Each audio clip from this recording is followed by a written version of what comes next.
xitoyliklar Toshkentni bosib ketdi deyapti. Mana hozir biz iftorlik qildik. 70 dan oshiq musulmon shu yerda o'tirib iftorlik qildik. O'rtada 6 ta Xitoy aroqchi o'tiribdi. Bitta musulmon kelib turib, birodar, bizni Ramazon oyi, shuni hurmat qilgin, shu arog'ingda boshqa kabinaga kirib ichgin demayapti shu narsani. Nima bu? Vatanparvarlik emas-da bu. Vatanparvari yo'q odam dayus hisoblanadi. Mana yerda xotinini misol uchun 70 ta odamning ichida o'ynatib qo'ygan bilan barobar bo'lyapti. Hozir arabchaga o'ynayvering, sizga bo'laveradi. Bayram-ku bugun degandaqa gap bo'lyapti. Dastur misol uchun endi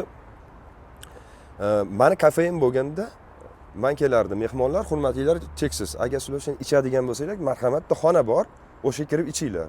Bizda Ramazon oyi, aroq ichish mumkin emas. Ko'pchilikka erish tuyuladi. Sizlar o'tirishlaring ko'pchilikka yoqmaydi. Narigi xonaga o'tib olinglar desa bo'ladi. U tugul hech kim aytmayapti. Ijtimoiy tarmoqda Xitoy keldi, bu bo'ldi, xitoyliklar yo'qolsin deguncha, mana shunaqa paytda chiroyli gapirish kerak ularga. Mister Changchun bizda shunaqa shu narsa hozir mumkin emas bizda. Davay alohida xonaga kirib ichgin shuni desa, o'shalar ham madaniyatli, hech bo'lmasa qo'rqadi chet elda. Bu bizning davlat emas, nima bo'lsa ham talpa bo'lib ketmaylik deydi, mayli deydi, yig'ishtirib qo'yadi yoki boshqa xonaga kirib ketadi, to'g'rimi?